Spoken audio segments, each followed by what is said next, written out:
So firstly, our first talk of the conference is, not surprisingly, as it probably was last year, on artificial intelligence, and in this case, agentic AI and its impact on health and ethics. Now, I probably hadn't heard of agentic AI before Aaron provided the title, so clearly it encouraged me to go and find out a bit more about it. I'm fairly sure a lot of people on this call would be the same, but I guess Aaron will tell us all about it and its potential. Now, I've known Aaron for about 8 or 9, or I'm not even sure, Aaron, maybe 10 years from our time on the Australian Institute of Company Directors. But Aaron is, in the context of business, is an amazing individual who's the founder of and CEO of Actualization, a privately owned artificial intelligence firm. I'm not going to read through the whole bio, but I will say I know Aaron because we're both on the board of a mental health charity. Aaron is the chairperson of that and does an amazing job. And I'm really looking forward, Aaron, to hearing you tell us about agentic AI and its impact on health and ethics. So without further ado, I am handing over to you. Great. Thanks, Gordon. Appreciate it. Thank you, everybody. So let me just share my screen and we'll get started.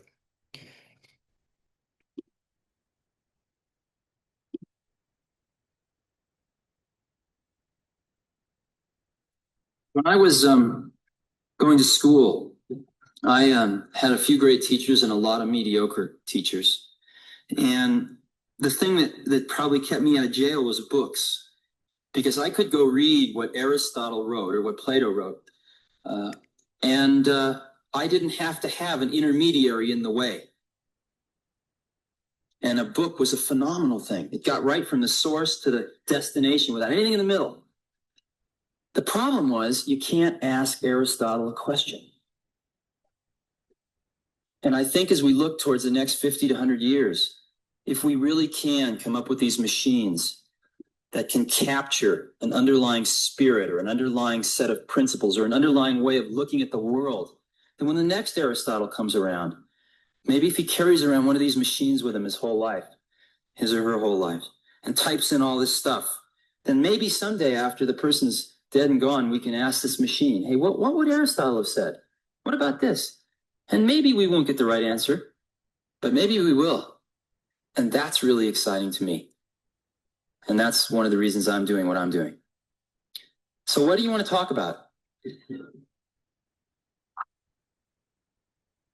So we didn't have to wait, 50 to 100 years. And what Steve Jobs was talking about in 1983 was really this world that we live in now, right?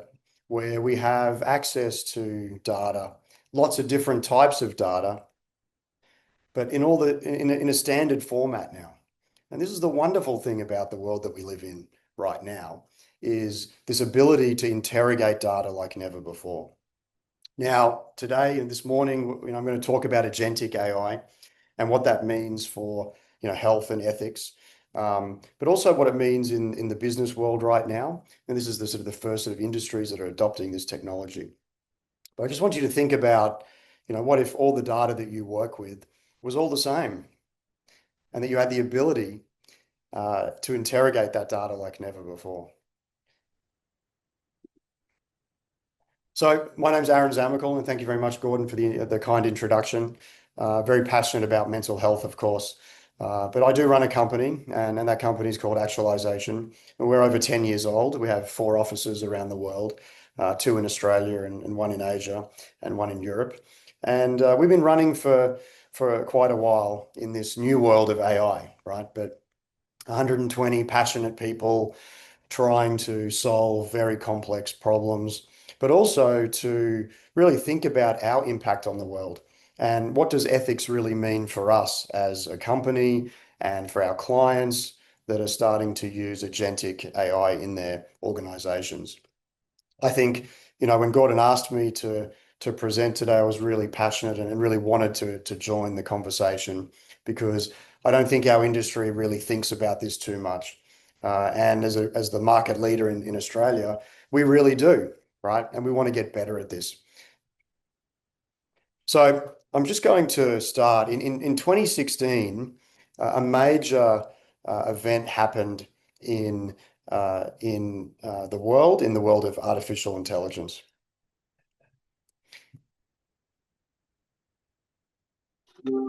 Go is the world's oldest continuously played board game. It is one of the simplest and also most abstract. Beating a professional player at Go is a long-standing challenge of artificial intelligence.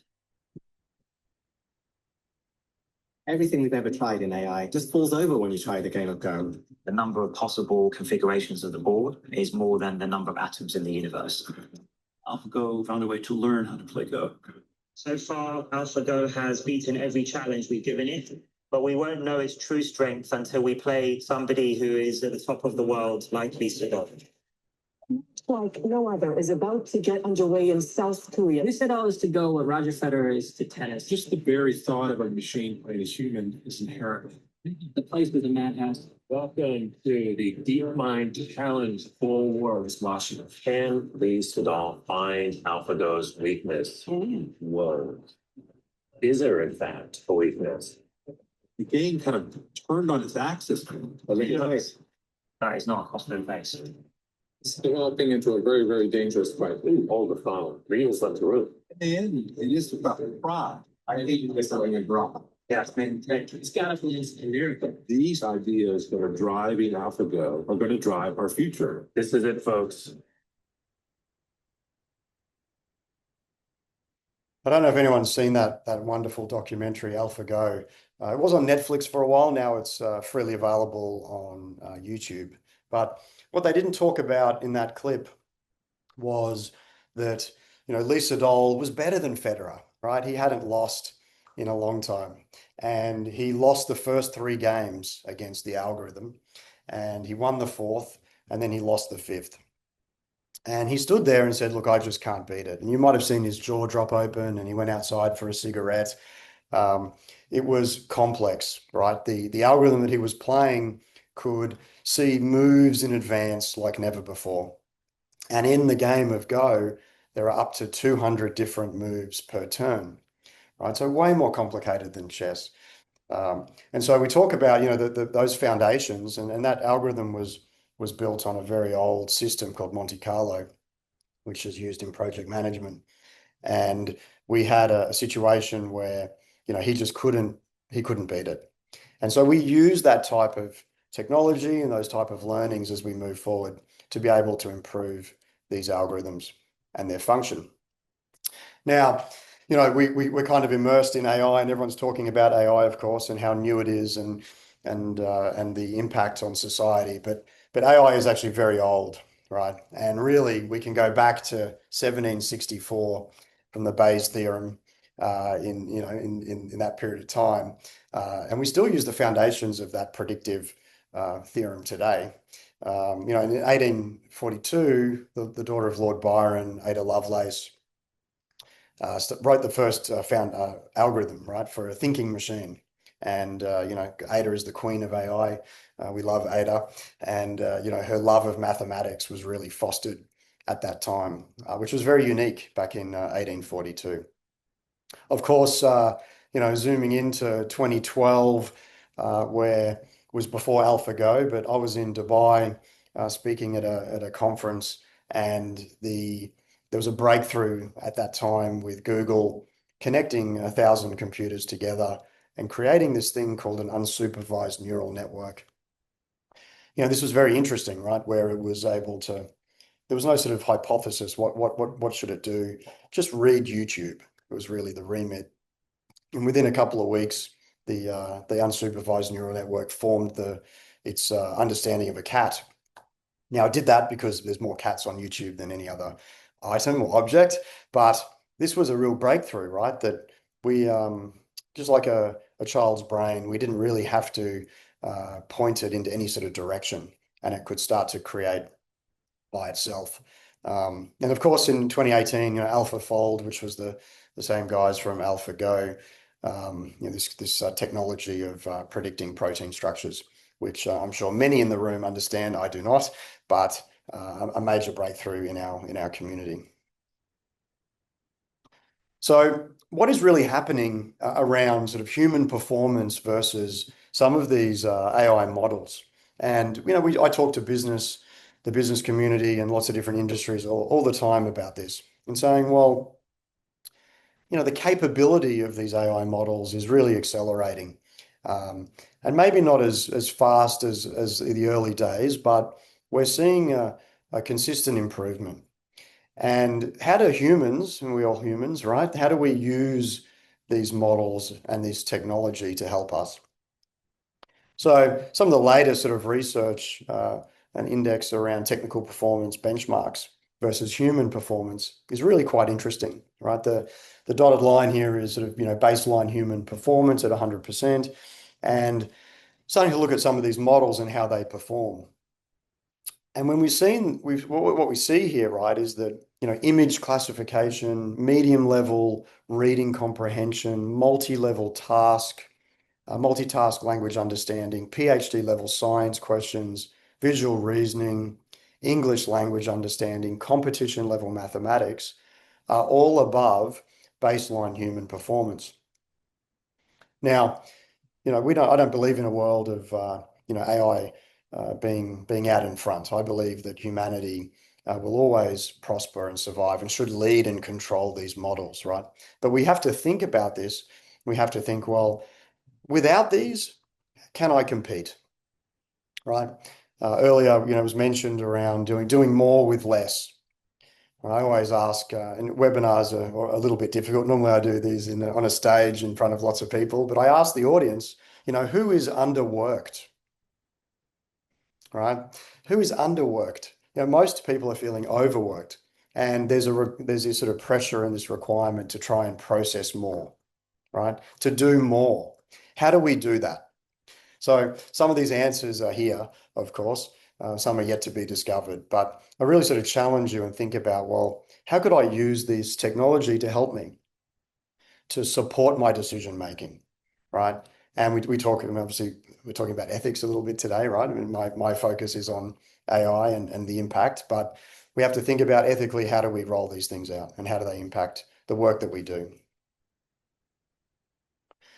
So recently there was a labour market effect survey that was done, and this was originally done in December 2024, but the last version was updated in May this year. And this is quite fascinating, right? This was looking at the number of minutes that an average task would take to complete with and without using generative AI. Now, we're going to talk about some agentic agents and AI agents in a minute, but not all AI agents use agentic AI. Use generative AI. But in this case, this report was really focused on a human doing a task and using generative AI or a large language model to help them complete that. Now, one of the largest gains here was really around science, which was quite interesting, and I thought I'd show it today. But a task of 177 minutes, 177 minutes came down to 35 minutes using generative AI. Now, I would say in the circles that I move in, most people are not interrogating a large language model for 35 minutes on one particular task. They might be doing, we call it a one-shot prompt, right? You might be writing a couple of sentences or even one sentence. But people are still sort of working out how to use large language models correctly. And sort of this chain of thought and moving through sort of a decision-making process. We all need to learn sort of how to do that, right? Some of the other areas that are really quite interesting around mathematics and the reduction from 108 minutes down to 29 minutes. And so we can start to see that maybe there's an opportunity to actually be able to do more with less or with the same amount of resources that we have. And how do we consider these models and use them correctly? Because, we do have to start to think about, how do I operate one of these and how do I actually get the best out of it? So I'm going to move on to AI agents and agentic AI and the relationship between them. And for many years, my company has developed AI agents. And, in simple terms, an AI agent is a system that is looking at certain types of data or reports, and it is making a decision or processing a task by itself. Now, AI agents are not new. They've been around a long time. The underlying technology that they're connected to is starting to evolve, and we're thinking about large language models in this case, or machine learning. But the reason that we are quite excited now about agentic AI is that we have the opportunity to connect these individual agents together. Now, what does this mean? It means a couple of things. And this is only this technology is only a couple of months old, right? So we would build these singular agents for organizations, and we would deploy them, and they would process information and complete a task. Now we can connect single agents together in a team, right? So agentic AI is essentially a team, and in our business, we do what's called a supervisor agent, which is that central circle there on the screen, which is designed to supervise and to check the work of each individual agent. So if we think about like a department of people that might have a manager or a supervisor or some type of leader, it's really mirrored off a human department or a human form. Now, when we think about ethics and we think about the decisions that these agents are making, we have to also think about how the agentic team would handle that. And I'm going to show you some examples today of some agentic teams, which will be interesting. But I also want you to think about how do we instill ethics into these decision-making beings, if you like, because they will communicate by themselves with each other. They will speak in their own language with each other. They will check each other's work, right? And they will also have to be guided in some way.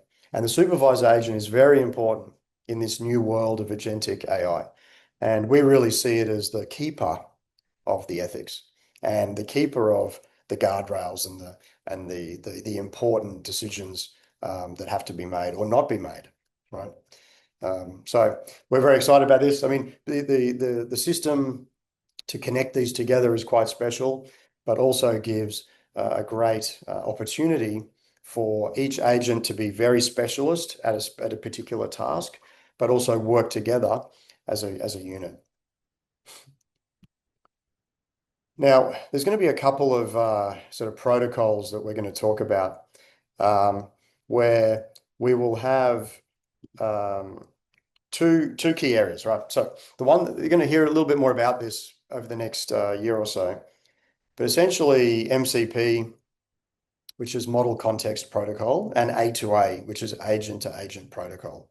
So these are the two core key protocols that are driving agentic teams. Model Context Protocol has only been available for maybe 6 months.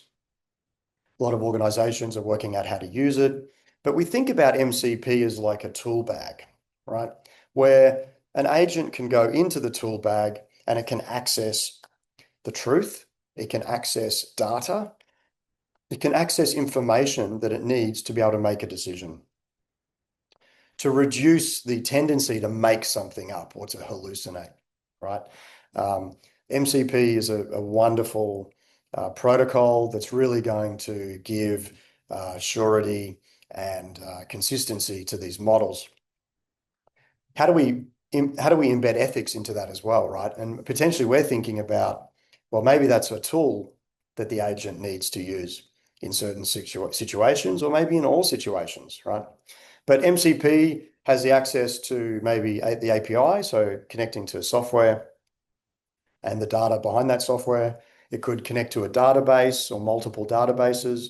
It could even connect to local files, right, that are being stored.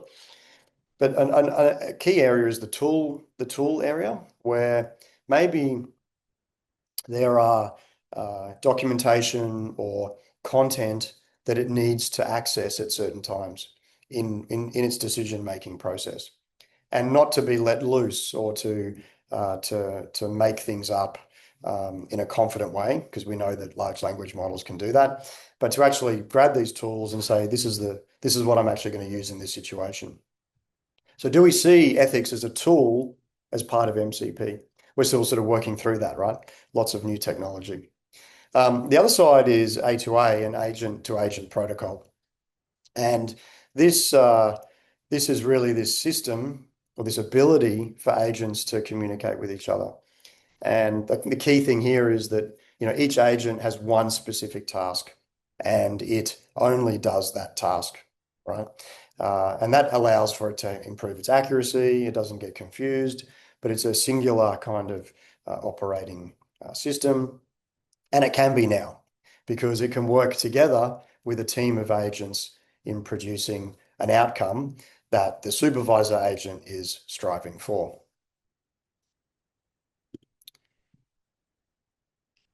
All right, so let's move on.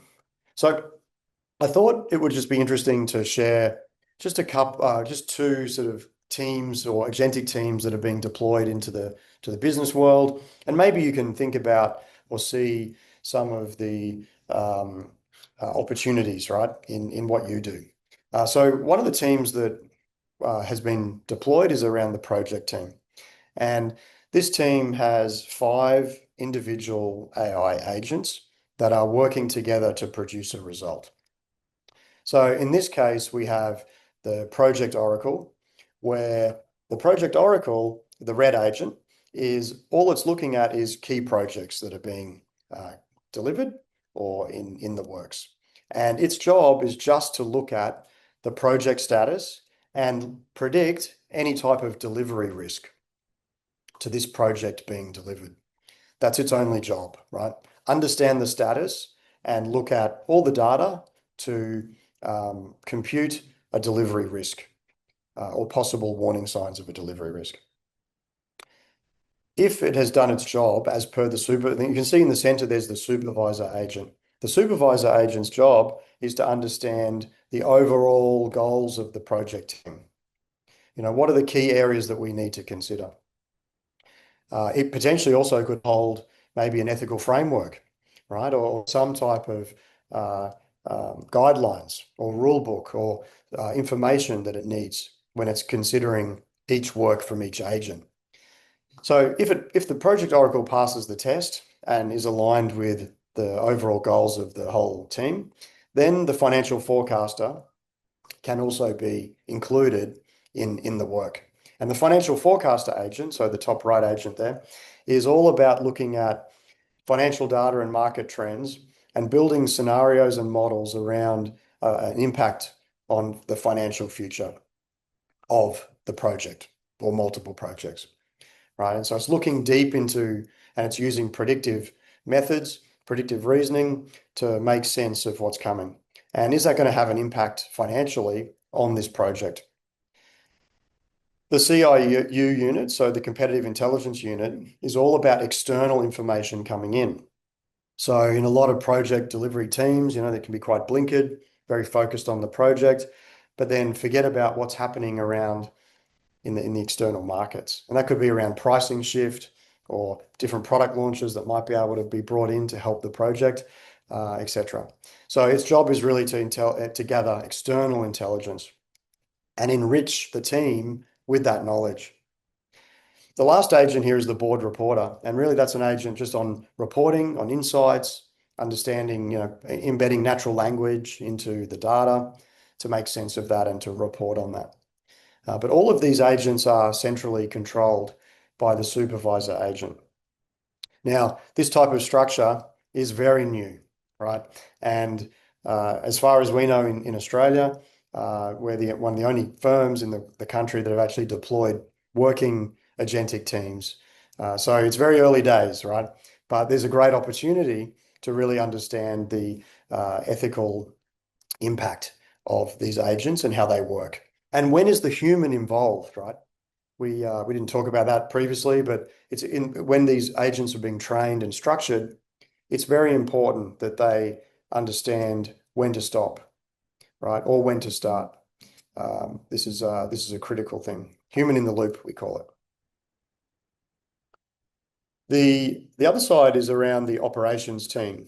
And this is another team that's being deployed as quite a popular one. And this is really about helping organizations process information through their business or through their organization.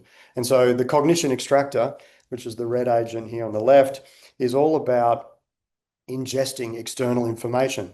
So that could be the dreaded email inbox, right? Or it could be the latest research reports or white papers or technical documents, etc. But its job is to actually make sense of those and to find the critical data that's really important in that information. Then it's designed to pass through to the quote architect or the document architect, and these agents can be trained on any type of similar work, right? So, for example, if it needs to prepare a report or if it needs to prepare a document or a quote, it's able to do that. The idea is that that information that it is created can be put into a system and put into a process, right? And so the process optimizer agent can access the organization's records or ERP system, CRM system, and put that information into the working function of the system. The last agent is around the supply chain guardian. And this is really around external information, right? External information that's going to disrupt being able to complete a solution or complete the process itself.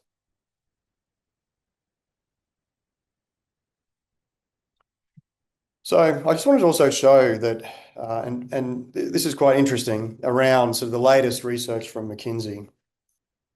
And McKinsey looked at the pharma industry and the medtech industry.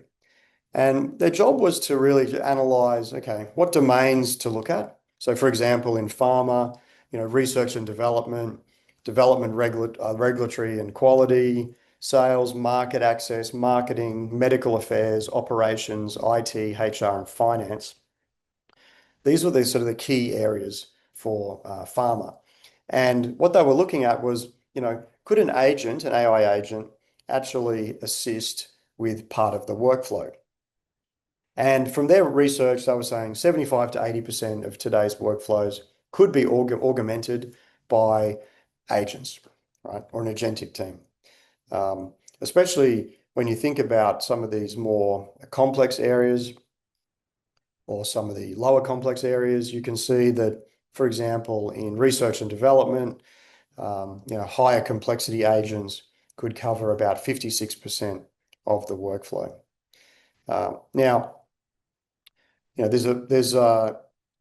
We also have to think about the functionality of these agents and when to involve them. But my view is that, as humans, as humanity, we should really be focused on the big problems, and that maybe we need some help with the little problems. I've got a good friend of mine at the TRI in Brisbane, Translational Research Institute, and I talk to her regularly, and she's in cancer research. And I said, what if the world could access more of your brain, right, in the great work that you do around the research? And that, maybe that 80% of your time applying for grants to fund the research could be given to something else, and that the world could actually benefit from your mind, right? And so I think about how humans could actually focus on the bigger problems and maybe remove some of the other areas in our life that stop us from solving these issues.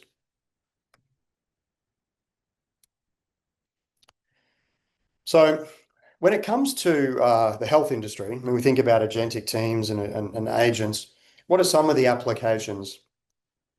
And the things that we've seen in the marketplace are around, the first one's around clinical decision support and agents looking at, independently analyzing patient data, billing histories, and latest research, right, to synthesize recommendations for clinicians.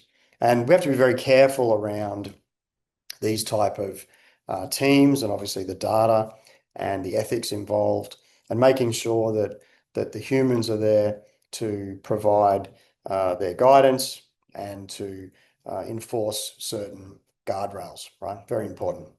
Another area is around operational efficiency. So we've seen agentic teams around coordinating shift rosters, allocating resource, and interacting with the supply chain, right, to remove impact. And we saw a little bit of that in the ops team.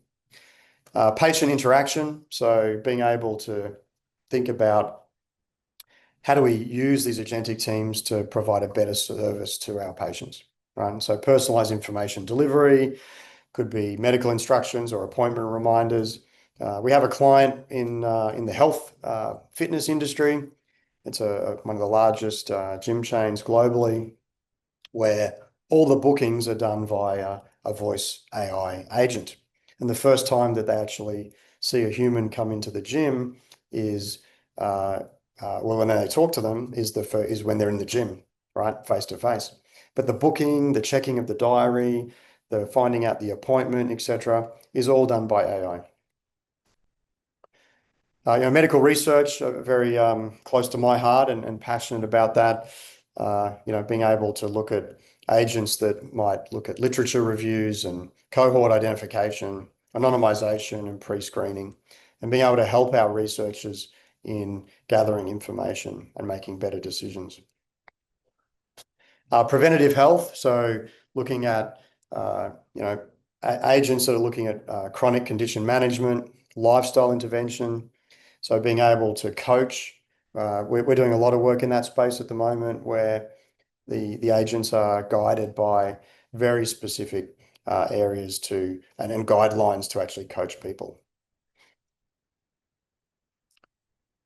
So just in closing, I just wanted to just briefly go through the evolving landscape and around AI and ethics, and really where we're at right now, right? But in the 1990s to 2000s was really looking at AI becoming more capable and understanding that how do we, as we're using this technology more, how is it going to impact the work that we do, right?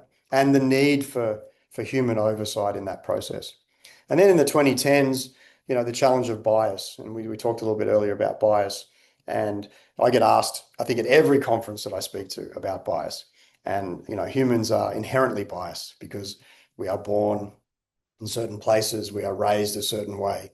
And how does AI work with that, right? Because it's running off data, and there's lots of considerations there. And then where we are now is really about transparency and accountability and justice, and thinking about, right, when it comes to, well, okay, how did the decision get made, right? And what was the reasoning that went into that decision, and who is accountable, right, if an error is actually made, and thinking through that, because these are more work is going to be done by agentic teams in the future. We really have to think about that. And then informed consent, right? When are people using AI and not? And how do we obtain that? Because there's a lot of AI in the background at the moment that people just don't know about, and that's happening everywhere. And then justice and equity, right? Ensuring that the benefits are fairly distributed, and that we want to, not exacerbate health inequalities. But there's a great opportunity, I think, to solve that as well. So I might stop there. I'll hand it back to Gordon. I don't know if we wanted me to address some questions, or how you want to go from here, Gordon. But thank you. Yeah, no, we do have some questions. I have a whole phone screen full of them. Thank you so much for the talk, and of course, feel free to plug your own company as you're okay to do that if you want to. We're pretty simple people here, insofar as this is about ethics review, reviewing research. An ethics committee comprises a group of individuals with different expertise, bringing to bear that expertise in the decision-making process. We have a set of guidelines, a set of rules, if you like, a law book, which in itself, I do not see any reason why that cannot be subjected to AI and update. Maybe the first question would be, how do you account for that humanization of decision-making, or let's call it subjectivity in decision-making, using an AI agentic process? Yeah, so within an AI agent are different components, just similar like a human brain. We have memory, and we have decision making and all these sort of areas, right? And I think, well, the key thing with an agentic team is that, and if you're talking about ethics and making sure that they remember, right, that there's this memory function within an agent that has to be preserved, and it has to also adapt and grow. And so there's probably two things there. How do we preserve it? And there's technology around that and how we do that. And also that it pulls back onto that memory to go, I know how I should address this. Mm. And then how does it then evolve and how does it grow with new information coming in, right? And who is responsible for that? Is that human driven? Do we allow the agent to evolve by itself with guardrails and checks and balances? But for me, that memory function is really important, because if it doesn't have the ability to recall the truth and those frameworks, then you run the risk of decisions being made that may not be right or ethical or right to achieve an outcome. Yeah. I mean, ethics, it's in terms of the branch of ethics that we deal with, we have pretty good guidance. It's not always prescriptive. Sometimes it's left to our subjectivity and our coalesce wisdom. So it's not always as simple as, right, here's the answer. So that's the reason for asking that question. Oh, that's a good point, Gordon. I think wisdom is, we think about what AI doesn't have, and we this wisdom part is really fascinating for us. That humans provide that wisdom, and how do you define that? Yeah, I mean, there's different types of ethics. Of course, in business ethics, there are business rules like no conflict of interest, and that is pretty prescriptive. So I can imagine you can easily build in business ethics to your trained AI, and this is where the point of subjectivity comes in. There's a few other questions. Soraya asks, how realistic will it be that we see agent-to-agent protocol systems in our organizations at this time, or is it still early days? I think it's early days. It is. I think the appetite and the demand is something that I've never seen. And I think that as industries and organizations pick this up and see a record of success and benefits, that there's going to be a groundswell of implementation. Aaron, there was a question about data, and it's one I had also, but I'll frame it thus. You talked about in your MCP model, access to databases, and how constrained are we if that database if access is limited? Like, how do you get access to it? Or the database itself is incomplete? Are you still able to train, appropriately? Yeah. So the first part on access is that the human controls the access, and generally we don't give. It's very limited access. The agents may only be able to read information, but not be able to write information in or push information in at this point, right? Until there's a level of confidence or track record of decision making that the humans are comfortable with. So access is completely controlled, and it's not a free for all, and it never should be. When it comes to incomplete data, I think that it's not as problematic as it was, because a lot of these models that the agents are using come with a certain degree of intelligence already, right? And you saw, above human baseline performance on most metrics, and that continues to improve. That they're embedded with some intelligence that they have been trained on externally to an organization's private data set. So Priya asked an interesting question, and it's relevant to checks and balances in terms of, can legislation and societal expectations keep up with the technology? So you talk about checks and balances, but it's hard changing legislation. It takes 5 years to do that. So yes, how it's going to move faster, right? How do we manage people's expectations and responsibility as well?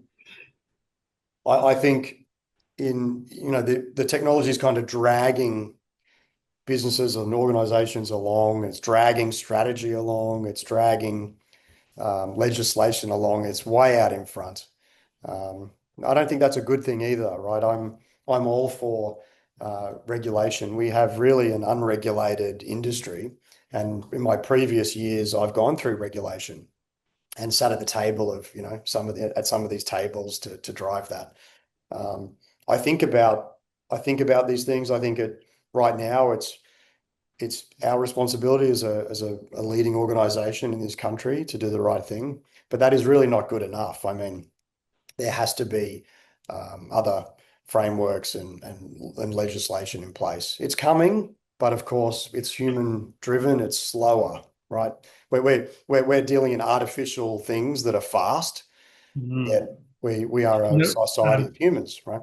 So everyone on this call will be familiar with issues at universities and the use of generative AI, and how do they keep up? Well, they institute a policy, but that's shutting the stable door. So to me, it's a microcosm of the same thing. It's just going to be exacerbated. Aaron stated, we're still working out whether ethical tools can be accessed. So Sandy asks us, what type of ethical tools does he think might be appropriate? Could this also work for privacy tools? Yeah, well, I think that there is with MCP, that gives us the protocol and the framework to have these tools available. And so if you think about the tools that you're using in your career and in your role, your job, these tools can be digitized in a way that the agentic team can adopt those, right? Previously, we didn't have those that ability, right? And there was a lot of danger and risk in that. I think with MCP now, you can implant those. Whatever you use now can be adopted, right? And so it can reflect humanity more than ever. Yeah. So I'm going to pose an existential question here. Can the truth, I noticed the smile. Can the truth ever be subjective? Well, that's exactly. Yeah, that's right. Yeah, I think I don't think this is not going to remove certain problems, right? They will always be here. Maybe a final comment. Media reminds us that we need to be kind to AI and tell them to value humanity above all else, so that when they're smarter than us mortals, we don't get squished. Yes. Yeah. Aaron, we need to be educated, right? I think, with education, we become informed. We can control. We need to understand, yes. Right? And that's why I'm really here, is to help with that. So you're saying we have to evolve as well? We have to evolve. Yeah, of course. We have to also understand how to control. I mean, these things are tools that we need to use, and we are the being that uses the tool, right? The tool shouldn't be impacting us. So there's lots to unpack, of course, but even talking to you, Gordon, prior to this presentation really opened up our minds as well about, maybe every agentic team, and I think someone mentioned that, I couldn't see anywhere ethics play, but, should the ethics framework or that content be in the supervisor agent, which controls all of them, or should there be every agentic team have an ethics agent, right? Yeah. So it's a question I have, which is actually relevant to that. If you have a model with your 4 agents, are these sort of like off-the-shelf agents? So, you take one which accesses database, and you take one which, does other things. Do you just put them together in a certain way, or do you have to train each of the agents specifically for each of your business needs? Well, yeah. So you basically take the template, if you like, of the agents, and then the training on each organization's or business's needs is done very quickly. So I think previously, what we could do in maybe 6 months, we can now do in 2 weeks. So the speed you talk about is not slowing down; it's increasing even more. But you come to the party with a template of agents, and then you train them, or we train them for organizations on their needs. Now, I don't want to ask any more questions, but there are still some comments in the chat about the agents haven't been developed to affect ethics or ethical review yet. A comment: I note that none of the workflows or AI models have been shown to assist with ethics and ethical decision making. And maybe that was what preceded the truth being subjective, because ultimately, some decision making is actually subjective when it comes to ethics. But I guess this has been fascinating, because if we look at it, we can see a possibility where some ethical decision making can be made in an agentic way, but not without potentially the human experience. And so that combination of the two is obviously something we have to work with. I think in last year's conference, potentially we had someone talking about the use of AI for, say, pre-screening of ethics applications, but I don't believe it went any further than that. Now, I could go on for the next half hour with questions, but we have to move on. I am going to say, Aaron, thank you so much for that incredibly stimulating talk. Like often when we have keynote speakers, they're very related to ethics or biomedical research. And I think opening people's eyes to these possibilities of what's down the track, not necessarily in years, but potentially in months, is exceptionally important. So may I, you can see all the clapping and champagne corks going off. So thank you so much for your time. We will catch up, maybe not before Christmas, but really grateful for your talk. And please, everyone, join with me in thanking Aaron for a stimulating presentation, as I knew it would be. So, Aaron, thank you very much for your time. Enjoy the conference. Thank you. Thanks a lot.